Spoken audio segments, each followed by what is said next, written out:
Mahakama inaendelea kumbatia mfumo wa upatanisho maarufu kama mediation kama njia moja ya kukabiliana na mirundiko ya kesi mahakamani.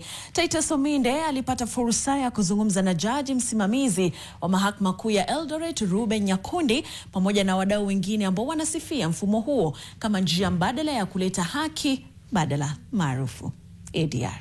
Kama njia moja ya kusuluhisha na kukabiliana na mrundiko wa kesi mahakamani, idara ya mahakama imekumbatia mfumo wa ushauriano ili kupunguza mirundiko katika mahakama. Miongoni mwa mahakama ambayo imekumbatia swala hilo ama mfumo huo ni mahakama ya Eldoret. Na leo hii nimepata nafasi ama fursa ya kuzungumza na mmoja wa wale ambao wanaendelea kunufaika na huduma hii ya ushauriano almaarufu mediation. Kesi yangu ni kuhusu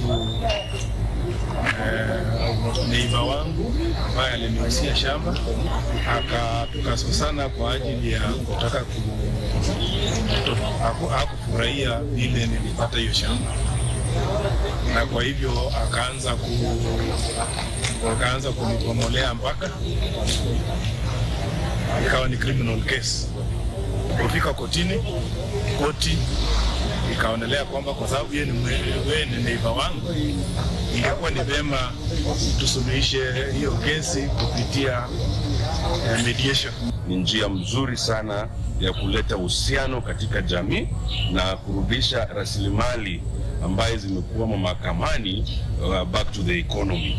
Na jaji msimamizi wa Mahakama Kuu ya Eldoret ndugu Reuben Nyakundi ambaye atatuelezea umuhimu wa kumbatia mfumo huu katika kuzalisha baadhi ya kesi ambazo wasilishwa mahakamani. Katika eneo sote la eneo hili la wasilisho ambao makesi yamekaa miaka 50, miaka 40, miaka 30, watilie maanani kuwa ni mfumo wa katiba.